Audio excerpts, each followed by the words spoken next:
Spoilerin time, and we are spoiled for great shows. We're going to talk about this week The Larry Sanders Show, episode 218, New York or LA, and season 3, episode 1, Montana. Also, The New Pope, episode 7, season 1, The Outsider, episode 9, season 1, Locke Key, episodes 3 and 4 of the new Netflix show, and Better Call Saul, episode 2 of season 5. I'm Tom Merritt. He's Brian Brushwood. Hey, and most importantly, we are joined by the incredible Bill Meeks of DoAnything.media. I got it right. Is that it? You did. Yeah. Thank you, Brian. And the check's in the mail. I really appreciate that. So, man, we got a whole smorgasbord in front of us. What do we want to start with? Well, we're not starting with the movie drafts. We're in that rare period where between movie drafts, but there will be a summer movie draft starting. Let's kick it right into Better Call Saul, episode 2 of season 5. Hey, can I say a hot take that will probably not be a popular thing that I don't want to have engraved on my tombstone? I hated the beginning. I hated the stupidly long directorial flex. Like, we get it. You love to do wacky shots. That's great. Let's not have it overstay its welcome for 6 whole minutes when the whole point of the story is meth heads be doing meth head stuff. I didn't like the meth heads. I didn't think they did anything interesting. I didn't think the cinematography was anything we hadn't seen before. Didn't care for the beginning of this at all. How dare you insult Walmart Badger and Faygo Skinny Pete? Those were 2 of my favorite things in the episode. I think that's part of why I hated it. It's like, this isn't even the guys I want to see doing this stuff. Why do you think that was put as the opening for the episode?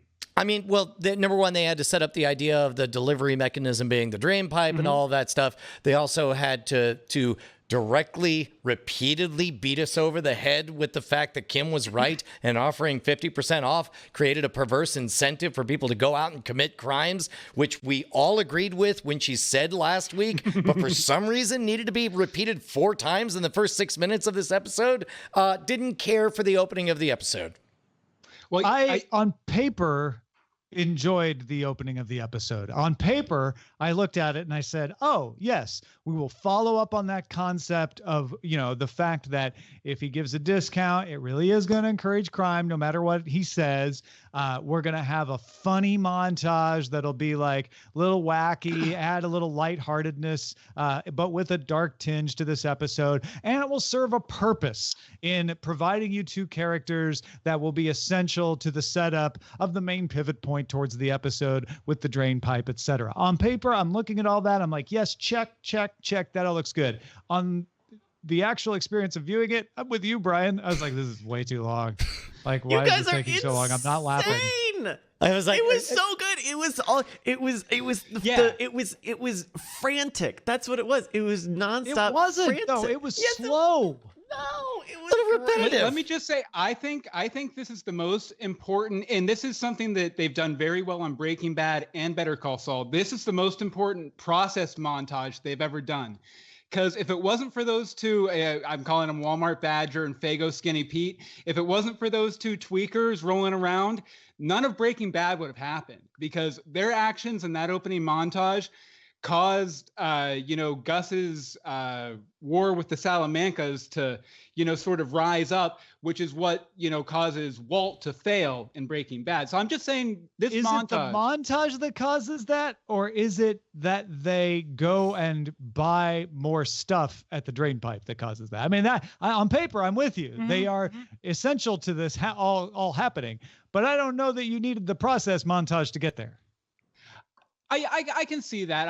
I think I kind of took the last time they go back when everyone gets busted as the end of that binge, and this was basically Saul lighting this fire that eventually blows up at the end of the episode and kind of influences the Breaking Bad universe from then on. I think that's an interesting point, because this montage is like a consolidation point where all 3 of the different elements of Better Call Saul are going to converge. It's going to be Jimmy being on the legal side, Nacho on the inside, and Mike on the sort of vigilante side. This is the start of the things that's coalescing all these viewpoints together. Speaking of which, how do we feel about Mike's story these days? Because I understand in that very first episode, I rather enjoyed him wrestling with the question, wait, am I an honorable cop who comes from a checkered background but ultimately wants to do what's right? Or am I just the hired muscle of a meth dealer or whatever? I don't know how much I loved the simplicity of him losing his mind to his granddaughter over the slightest of provocation. It felt a little bit very un-Mike to me. Yeah, it also felt very un-Breaking Bad and Better Call Saul because it felt lazy. You know, like generally when they have a character break like that, it's something that's kind of worked on and set up over seasons, where this was basically Mike did something bad in the season finale. Oh, and let's just have him blow up at Kaylee real quick so everyone knows he's weird, and then we'll address it later. After like two sentences, just two sentences is all it takes to make him go crazy. Well, and also Hey, it was Grandpa, like he I was love pulled you, away stalker. immediately to go help watch her, and like it was a lot of stuff. I think that scene was paid for. We had seen Mike be the good father figure before, so we knew that this wasn't what he was like. We had seen that Mike had been put through the ringer of stress and is doing things that he's not comfortable with and is on edge. So yes, we know that he's stressed out. I don't think this is a scene that doesn't work. It's just that it felt weird to see Mike yell at his daughter. Again, this is almost the same thing. On paper, this all makes sense, which is like, yes, Mike's stressed out. He's so stressed out. He doesn't show his emotions. So how are we going to show that he's stressed out? We'll have him snap at the daughter that he adores and would never snap at normally. And that's how you know, like, wow, this really is getting to Mike. But I don't know if it worked either, because when he snapped at her, I just felt like, oh, I don't want to see Mike do that. Like, it didn't have the effect on me that I knew it was supposed to have. Now let me flip gears. Strongest Nacho episode in seasons, plural. Loved every moment with Nacho. Loved the position that he's put in. Even his Mary Sue run to save the day. Yeah, no, I loved Nacho that Man, too. Nacho Man. I tolerated them turning Gus Fring into Darth Vader for one scene just to show up and deliver, here's your mission for your next level. You must ingratiate yourself by doing something crazy. Goodbye, it's me, Darth Vader. But having said all that, dude, Michael Mondo, in fact, midway through that, Bonnie was like, why is he so good and why have we not seen him? And I actually paused the video and went and made her watch, like, why was he such a doofus dork that I hated in Orphan Black and so awesome in this show? And so I showed her his work on the video game Far Cry 3, which is just extraordinary. Just watch, search Far Cry 3 VAAS to see Michael Mondo doing amazing work. I thought he was great. I thought every moment he was on screen, I believed, and I totally bought into.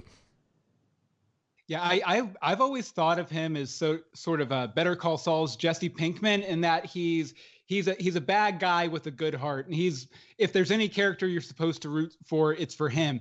And then to have that parallel with that scene in the car and the guy pulling the gun on his dad in the restaurant, having that parallel with the Andrea scene from Jesse Pinkman's story in season 5, I thought was a really cool way to kind of tie the shows even closer together as we're nearing their convergence point. That's not bad, and it makes me, I don't want to read too much into it, but even him doing the crazy, like, us from afar watching a wacky character cling from the rafters on the outside of a building doing wacky shenanigans. That's of course how we were introduced to Jesse Pinkman. I could kind of see where you're headed with that.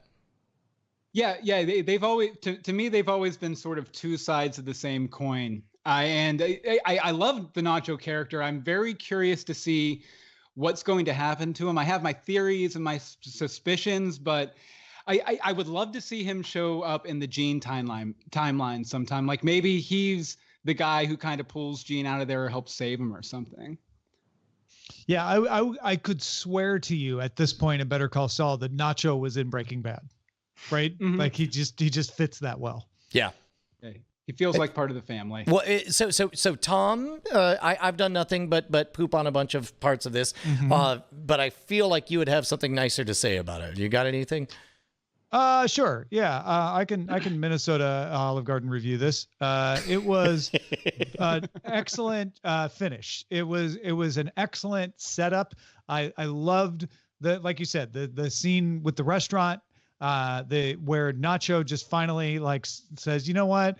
I'm just gonna have to go for broke here, and try to fix this drug issue for my boss. Yeah, I thought we really are triangulating towards what will be Saul Goodman's world that Walter White is introduced to, and despite like I backed you up on especially the thing with Mike, and the montage, I guess, but yeah, despite the Mike thing being a little clunky, it is working, right? It is bringing us to the Mike that we know from Breaking Bad. So I like the way these pieces are moving.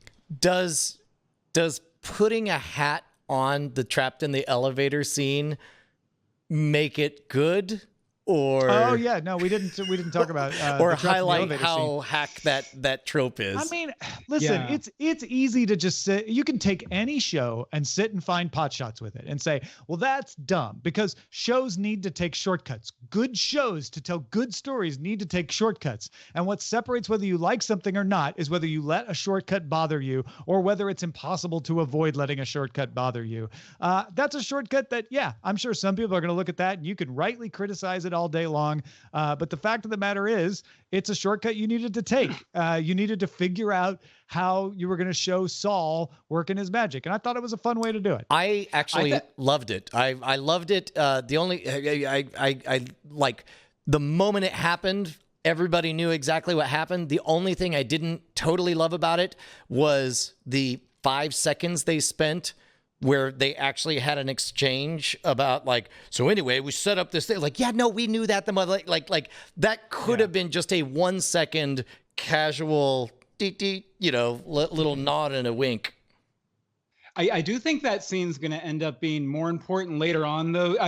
Back when I watched Gotham, they always had this reoccurring joke about Judge Bam Bam, who was a judge you could go to and get a warrant signed, whether it was warranted or not. And so I think that this district attorney is going to end up being Saul's sort of Judge Bam Bam, where he can go and take just a bunch of cases to her. And that's how he's going to be able to build his business, once he drops the 50% off discount and everything, because he can, speed these cases through because he's built this relationship. And we get to see the first bits of that here. It was interesting because I kind of walked away from that scene going like, he can't keep doing that. You can't keep pulling the elevator trick. He won't need to. Yeah. The point is, to the Judge Bam Bam point, is now she won't have an aversion to this. She'll realize like, oh, that was pretty efficient. And the next time he approaches her to save time, she'll take it because the walls have been broken down now. Yeah, she realizes that there's something in it for her now. So yeah. All right. Anything else on BCS? No, still liking it. Please don't misread my interpretations about those individual scenes. All right. Bill, I think you have seen more than just episodes 3 and 4 of Locke and Key as well. Am I right about that? Yeah, but I can keep it spoiler friendly. So Brian, you lead us into the discussion of 3 and 4 so that we don't stray outside those episodes. Well, you know what? I also am burdened with the fact that I have read and deeply loved the graphic novels. So maybe we'll let Bryce lead us because you're totally unfamiliar with the story. Right. Yeah. And I believe episode 4 ends with the big fire tornado. And there's some kind of key that seems to give you Human Torch powers. Was that the key, or I guess so? It was one of the Echo's. Yeah, because you remember Echo goes to Sam, who's currently in an insane asylum, and passes through. It's not explicitly stated, but the key looks an awful lot like a torch flame on it. I see. Which, by the way, this is all kind of outside of the realm of the graphic novel. So we've already seen 2 keys that, as far as I remember, weren't in the graphic novel. For me, it was. I've had an interesting experience watching this show because I will just watch it in like 20-minute chunks whenever I can. So I finished up like the second half of episode 4 like over the weekend, and that entire second half of that episode really is what sold me on finishing the rest of the season. going like not just like here are these weird keys that do weird things, but like the actual like manipulation of the sister going and removing her fear and burying it somehow. The brother going in and throwing in a textbook, and now suddenly all he wants to do is talk about England. I think that's the fun little weird wacky stuff I like to see, and I kind of want more of that. And so that was my big takeaway from that. It sounds to me like what has tipped you over to the edge, and it took you longer than you would hope to get there, but they finally have firmly introduced and verified the video game mechanics of this story.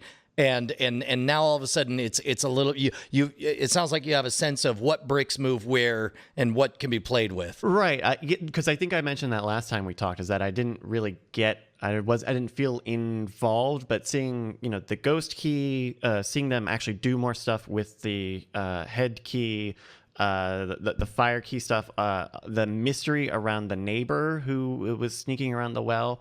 Like I get it. Now I'm into it. I will say, and this is one of those better in the book moments.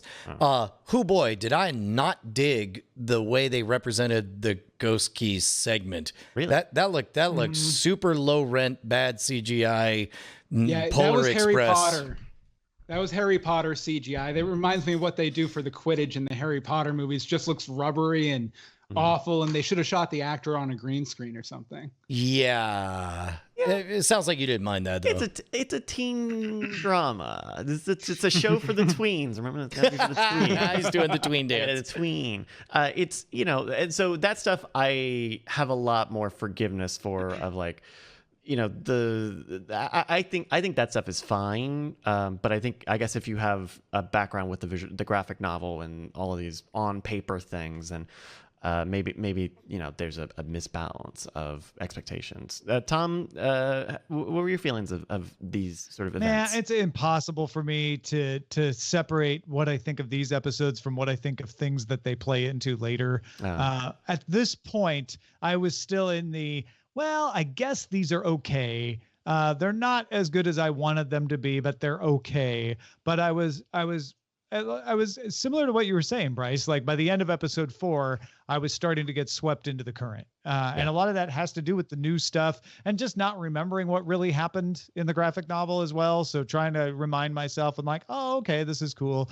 I didn't have a big problem with the effects of the ghost stuff, but I have thoughts that I will tell you further about what I thought of the ghost stuff later in the series. Yeah, and to me, it's not even the effects; it was the tone. And I think Bill nailed it with the first Harry Potter movie stuff. It was just so much panning and zooming and whoa, what's happening? I'm a ghost. That was my problem with this series from the beginning. So I don't think that particularly stood out to me. It's like, that's interesting. Like Bryce said, it's a CW version of Locke Key. So, I guess that's what I'm getting. I did sort of feel some of the, I guess the wonkiness of the effect stuff really set in when he was talking to his grandfather, and it was definitely just these two really locked off far away shots that was like, I know what you're doing here. with two separate set of effects, one relying heavily on particle effects, the other one with just a transporter effect. Yeah. That one I was like, I see the budget. I think this episode, it makes it very evident that if this series has any weakness besides one kind of story thing that I won't get into because it's a spoiler, it's the budget. Because, not only was the ghost thing a problem, but I always, not pictured necessarily, but imagined in motion in the comics when they used the head key for it to be far trippier, far more Lewis Carroll, Alice in Wonderland through the looking glass kind of what the heck is going on. And it was just, a mall and a really nice playroom that could be the set for the new Pee-wee's Playhouse or something. They definitely shot one of those at a Chuck E. Cheese, and they definitely found a mall in Miami. It did not get lost to me that they were in Bodhi's head, and all of the video screens were just showing like an idle animation of Spyro the Dragon for some reason. As if that was the wackiest kids thing you could imagine. His favorite cartoon. He loves Sparks. But it's now here in episode 3 and 4 when the kids are actually interfacing more with the keys and are using them with purpose. I'm really digging that. Yeah, and I feel like in the comic book they take a while to sort of set up the idea like there's a reason that adults just aren't seeing things correctly. They've 4 episodes in, they've really set the rules fair enough. While I may have wished they got there somewhere else, like at this point we get it. There are keys, they do things. Adults can't see it. This is a kid's world. Let's go. And as an outsider, I'll say that plot line has not felt as overt as I think maybe it felt to you, because they handled it much later in the book. Is that right? Yeah. I think it's not as explicit. Specifically in the book, they had time and to manufacture an excuse for why the kids would keep a secret from the adults. And then at some point they realize, oh, wow, we really don't even need to keep it a secret. For some reason, they just can't hold on to what's happening. Yeah, and this series definitely accelerates the getting out there of all the information. Like, I think there's some reveals in the first season that are actually in the book or reveals in like the last volume. Yes. So, they're very much wanting to get out there and, keep it in the Netflix house style where it's, it's cleanly shot. It's very clear in plotting. And that's not necessarily the original story. It's probably better for people like Bryce, but for fans of the books like me, Brian, and I think Tom, it's a little weirdy. Yeah. All right. Any other thoughts on Locke and Key? No. Well, Bryce just mentioned Outsider, which gave us a great opportunity to transfer to the discussing the show The Outsider. But before we do, Bill, thank you for joining us, man. Oh, it's been great.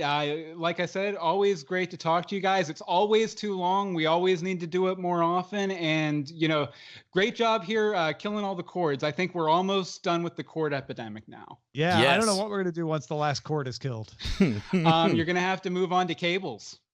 Cable. Them wires. Oof. Yeah, batteries. But Bill, one last time, let folks know where they can find out what you're up to. Oh, yeah, sure. Everything I'm doing right now is centered over at doanything.media. We're doing podcasts. We're doing books like Fan Podcasting, The Complete Guide, which you can get for free anytime, but specifically until Wednesday. And basically, we're building a big creative community over there to work on collaborative projects. And we'd love to have you involved. So go over there, check it out, sign up, and follow me on Twitter @BillMeeks, #word. Nice. Awesome. Thanks, Bill. See you, Bill. Thanks. Bye. All right. I got caught up on The Outsider, watched a whole bunch of episodes right in a row. Woo. And if I was a very good boy, I would have gone back and listened to your discussion about it. But the only moment that I could think of that was kind of weirdly ambiguous was one of the episodes ended with our detective hero waking up like she escaped from the bad guy, but I guess she had a bad dream in which she was shot by him, and it seemed ambiguous. You're talking about Holly. Yes, sorry, I'm talking about Holly. And I was like, are they setting up that maybe she's infected and has mixed up memories? But then 109 seemed to indicate that was all just a bad dream, and that was just a weird way to end that previous episode. I think she's had bad dreams before, so I. Okay, yeah. All right. Wait. The dreams are part of what feeds her ability to know what's happening. Yes, it just wasn't clear to me what aha realization justified immediately rolling credits afterwards. If she just had a bad dream, then that's a weird place to place that moment because that's usually what we reserve for an epiphany or a revelation or something new to the overall story. Didn't episode 8 end with them showing the iPad video? I thought that's how it ended. But sorry, I think I'm thinking of episode 7. Yeah, that's because Brian's just catching up. Yeah, correct. And I saw 7, 8, and 9. Yeah, I see. So that's right. In the Pines, she wakes up from the nightmare in which Jack killed her. I took that to mean that she's catching on that he's ready to kill. Yeah. And we find out in the next episode that he definitely was. And then you guys talked about last week where you get the iPad video and we see what looks like a copy of Jack. And then now Tigers and Bears. This is the one that half of the story takes place with kids in the past getting lost in the caves. The brother I'm not a big fan of this trend, and this is not just in The Outsider, of not telling you when a flashback is happening. And hoping you'll pick it up from the cues. I mean, that's interesting to me because I was not a fan of it in books. And there are so many books that just jump forward and backwards in time and expect you to figure out where they are. And I remember recently thinking... I know you're talking about Pilot X right now, but I'm not going to take that bait. I remember thinking how cool that visual storytelling has finally caught up to what books have been doing for decades now, in that they're done spelling out what timeline we're in. And it's like for a while there would be a visual motif of different color palettes based on what time you're in. And then, this one definitely had it. It had a yellow tinge and a lot of film grain. I finally noticed it, but it wasn't very pronounced. The Witcher was the worst at this, where there just wasn't any clue that you're in the past. And it was supposed to be a fun thing to realize, oh, I was looking at scenes from the past. And some people like that. Some people don't. There's no shortage of shows I want to poop all over that have done a similar thing. Maybe some intentionally. So I think but anyway, that was just a side point. Once I realized, oh, right, this is in the past. Okay. Like it was pretty obvious once they show up at the cave, because I was like, oh, there's no cave stock going on. So this definitely is in the past. Okay. And also 25-cent entry was a pretty good clue. Yeah. And they were wearing belts and slacks. Yep. Fashion trends also sort of spelled it out. Who doesn't wear belts and slacks in the woods? Oh, Tom. Well, so. Anyway, I then once I caught on, I liked the idea that we were getting a backstory, and I didn't know where it was going. I didn't know how it was going to cross in to this, and I was pleased to find out that this was the bear cave that he was talking about. It had been sealed off. And what else would you want to hide out at if you're El Loco Cuckoo? That a cave that no one else really remembers. Yeah, it's I rather liked, man, I don't know where I'm at. You have two elements. You have the improbable cool okayness with the brother just hearing the story and being like, well, I love my brother, man. So if you got to hide him so that we don't give him information for some kind of crazy voodoo boogie monster, even though I only showed up one episode ago, I guess that's what we're going to do. And I'll stick to it until, for 90% of the story, until my equally unlikely random throwing away of the plan that we all just agreed upon to tell my brother who agrees with everybody else that I was dumb to do. Like it's like I could take the one hard left turn and I'm like, how cool that we're not doing the dumb thing, but then another hard left turn to do the exact opposite direction, really dumb thing was that was. I found that entirely believable. Like really? Anybody who's ever tried to manage people who are outside the circle inside a circle knows that person outside will just, against all rationality, do the thing that you told them not to do.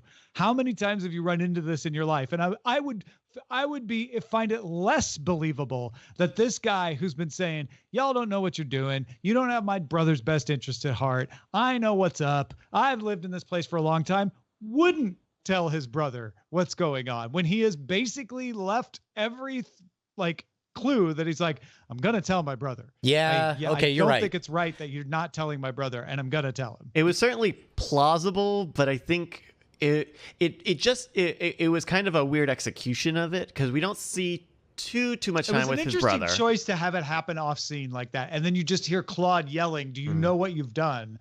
And also they're high. As you know, yes, they were high. As you guys know, I always have the closed captioning on. Sure. So I found it curious that it's like, wow, that's weird. The closed captioning is clearly revealing what looks like a significant plot point, and yet the volume is so low, I think a lot of people can't even hear what's being said. Because he was high, man.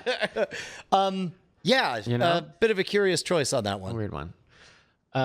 What about once they, bring all the cavalry together and head out to the cavern. I kept as it was getting to the very end there, I was like, are they have the chance to end this with someone getting murdered brutally. And it was really good tension where I wasn't sure if that was going to be the case or not. And then, of course, they did. Yeah. So am I right in understanding that the Kuko presence is occupying multiple bodies at this time, or has multiple? No. Well, I shouldn't say no. That's not how I see it. My understanding is that El Kuko occupies one body at a time, or it doesn't even occupy a body. It's his body. Mimics. Right. Correct. It mimics up one body at a time and can control others. Yeah. The other cop is his thrall. Got it. Right. So the other cop is under his control, and he can see, as we just discussed, through the eyes of the person he's mimicking. So he's got basically tendrils trying to reach multiple people, but the entity itself is a shapeshifter. Yeah. That right. Okay. Yeah. That's the one I'll buy into that. Anyway. And I guess in general, it seems to, upon feasting, have no use for the other thralls, and in general likes to see that all buttoned up and discarded behind, because that's more pain. That's like a nice, that's its wine, as it said. Yeah. Are you okay with I guess I am. I'll just say, I don't know how else to set up a big exciting finale to the series. It seems like a sniper shootout is as good a time as like everything's on the table, where at the end of the story, let's just all do battle. That seems fine, right? What if he can't be killed? Has been asked 17 times. So enough times that made me think, oh, they're gonna kill all these people and have another season of this, huh? Oh dear. I mean, I don't know what the solution to that is, but he won't be able to be killed. So I'm curious how they handle that. I'll tell you what, as a veteran of a good 20 to 40 Stephen King books, this might be among the most Stephen King-y, feeling-y video anythings that I've seen. Yeah. They've done a great job of capturing the feel that you get from reading. Yeah. And if they have to end with a big old battle sequence or whatever, what have you, that's fine. I mean, I'm down. It's earned that place because it did a great job of threading that needle all the way up until this moment. So how do you guys think the next episode or the big battle goes out? Because I think once they will definitely kill the cop guy who had the sniper rifle because he's a human. Sure. But is El Kuko going to be armed to the teeth? And B, what does that showdown look like? What are you taking? I don't think El Kuko needs to be armed to the teeth. Yeah, I get the impression that it's a bit like the end of Snowpiercer, where it's like you go in and you meet the conductor, and the conductor's like, "Yeah, no, I have nothing to fear from you. What do you want?" Mm-hmm. And so they'll just. I don't know where they go next. It'll be a showdown between Holly and the monster the fight will then turn to non-physical means or something. Right, whether it's a battle of words or of wills or of something spiritual or whatever. Yeah. I hope there are lots of gun fights. Yeah. You'll get a gunfight. I think you'll be satisfied. The next week on promised a lot of action. All right. We are going to then transfer from The Outsider to The New Pope. Brian has not seen this episode of The New Pope. You know what? I'm going to probably punish him by telling him what he missed by not watching this episode of The New Pope. Brian, you missed the only good episode so far. They didn't even have the sexy nuns. They had it against the Watchtower on it. It was great. Because is there a new Pope in town? There's a new Pope in town. There is. Dude, that's great. Yeah, I'm like 3 episodes behind. It was like 5 seconds of John Malkovich in the entire thing. Ooh. It was all Jude Law. It was Tom. I walked away from that episode going. I watched this episode and like, oh, finally, the first episode of the Young Pope is back. We're doing it. It's almost like they decided to deliver the thing they've been advertising. And like Bryce said, like from the beginning when he's walking down the beach in what is clearly like some kind of dream sequence with what's her name, Esther, and all these nuns in bathing suits, and he's just walking along in a Speedo, and they're playing all along the Watchtower, and you're like, okay, I guess we're getting Pius the 13th back this episode. Even and in like even in like the old intro style where he's walking left to right and you yeah. see him in portraiture and even And one of the bikini did he do the coy thing where he looks right down the barrel of the camera and like winks or oh yeah, he got it. That's awesome. And then of course it's go ahead, Bryce. Well, the episode in general I think is great because it promises that the popes are on their way to colliding and will have to solve the issue of what happens when you have a cool pope and a very sad pope. He wakes up and keeps it a secret. Yeah. He swears the nun and the doctor to let him lay low for a short period of time until he's ready. And the rest of the episode kind of revolves on what happens between him, the doctor, and the doctor's wife, and their son, who's bedridden with a debilitating congenital disease. Dude. And can he perform a miracle? He doesn't perform miracles on demand, et cetera, et cetera, et cetera. That's how you know you found a good pope, when he wakes up from a months-long coma and his first thing is to set up a cabal of secrecy so he can collect data to figure out where to go from here. That's a pope who knows how to play pope. Now, Tom, the other beasts or the two side stories we had with the they're not a cult, but the Pius XIII followers. At the time that the Pope wakes up, they have torn down the radio signal of his heartbeat. Coincidentally, they've taken the mic off. Well, and also at the same time, Voyello is removed from power. They all believe that Pius XIII has been killed in secrecy, like John the Third, and John Paul the Third. Yeah, John Paul the Third. And so their solution is to walk into the sea. End of side story. What did you feel about the sea being the capital C for Catholicism? So getting naked along with Esther and the sort of like head of this Pius. I mean, I don't think that's done. That's all I think. Yeah. Like, if I know anything about the new Pope, it's never to take anything too seriously. Mm-hmm. Because that happens also at the same time as the dynamite side story, where St. Peter's Basilica gets blown up, is partially exploded, and they kind of leads you to think that it's going to be them. Sorry, which of the keys does the new Pope steal to do that? Because it sounds like you're talking about a very different show. So activate terrorist key. Yeah, the terrorist threats have now been made. Oh, so that's right. Yeah, they laid that out. Threats. We know the enemy. It is Iblis. Yeah, it is the Christian. Yeah, it's those folks. The timing of that almost made it seem like those followers went and did it, which almost makes me think that they're trying to tie those two stories together.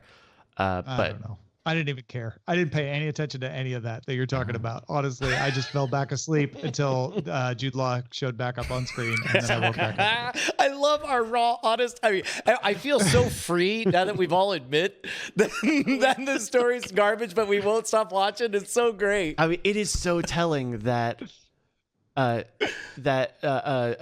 Malkovich is only on screen to look at his dead dog, and then off in the next scene someone says the Pope is despondent and his dog died and he won't do anything. Like, that's all John Malkovich is in the story right now, and they have compartmentalized it to an ideal amount. And I have a feeling episode 8 we're gonna see the popes meet. So yeah. Oh, they haven't even met yet. No, okay, he ends this episode by saying, I get to do just like with The Outsider. That'll be my next binge. I'll get all caught up. We'll talk about it. And also Picard, which I wasn't able to watch. Yeah. Let's finish up with the Larry Sanders Show. I like this book ending. That was nice the way this worked out, where we saw the season finale, where he's toying with the idea of moving the show to New York because the network has been sold and the new British owners want him to change. And he's thinking, like, maybe I'll leave the network and take the show to New York and do it for a different network. And then he keeps joking about going to Montana. And in the end, he does. And season 3, episode 1, called Montana, is him up in a cabin in Montana, realizing that he hates it there. And also that his contract requires him to go back and do the show. And that's his way out of an embarrassing ultimatum, is to say, well, you forced me to do that. I loved beyond words the surprise, and with utter delight did I enjoy seeing David Warner pop up as the bad guy. And this, knowing that this is 1990, 1991, or whenever, 1992, at that time... 93, 94. Okay, actually. so at that time, 18-year-old, 19-year-old Brian would know David Warner.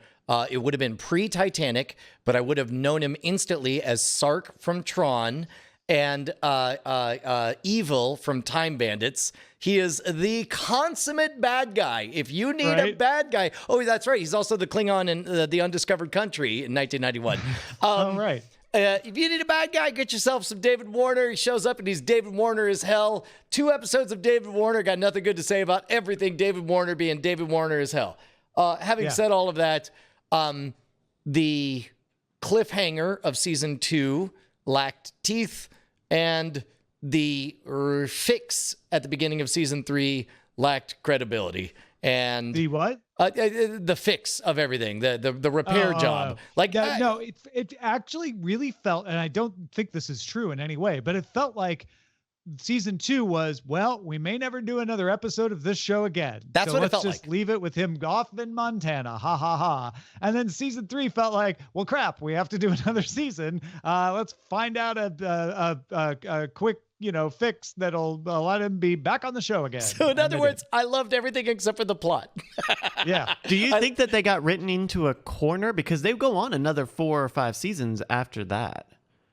You never know, or we don't know what the internal debates are at that time, because you write things and then you have to execute them. So maybe during the writing phase, it wasn't clear whether or not they would ever get another season. So everything's locked on the writing phase. And then midway through production, they're like, oh my God, season 2 is doing great. You're definitely going to get a season 3. But it's like, you can't go back. The writing's already been locked. So then you go ahead and steer into that. And then they just like, yeah, forget about that. Keep going.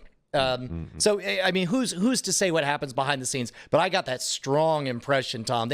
It felt like that was sort of a... And we don't know how much behind the scenes it's a gambit to sort of like, well, I mean, if you really don't want a 3rd season, we certainly did tie everything up. And then it's like, no, we do want a 3rd season. Oh, look how easy it is to unlock. We used the script fixing key that we found somewhere in Key House to get us back on. If it wasn't that, it feels like they just said, let's just leave him in Montana as a challenge to ourselves next season, and because it was kind of a funny end of like, oh, he chose Montana, like he kept saying. But then it's like, but what do you do to get out of that? Like, why would he wouldn't really do that, would he? And the writers of both these episodes are Gary Shandling, Peter Tolan, and Paul Sims. Huh. Yeah, because they even mentioned the lawsuit in L.A. or New York, and it made me wonder why he made that choice when they very clearly said up, "I'm going to sue you to hell and back." Architected as companion pieces. Yeah. Yeah, I guess it's great. Show's great. The character's great. David Warner's great. Yep. I don't know why I would have expected more out of this 1-2 punch, but I guess I did, and that was an unfair expectation on me.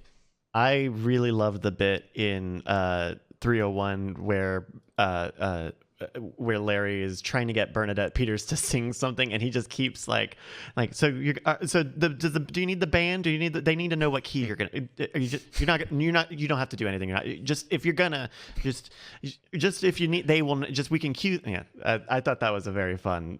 Yeah, bit. it was a callback to Warren Zevon saying anything but Werewolves of London, right? And then he gets forced he gets pinned on it. Yeah. Okay.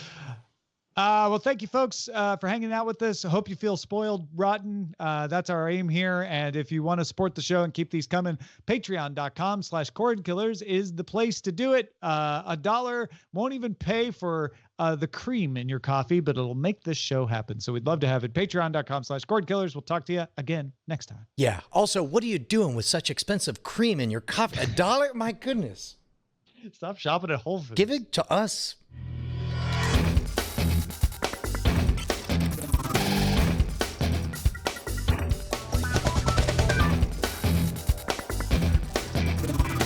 Diamond Club hopes you have enjoyed this program.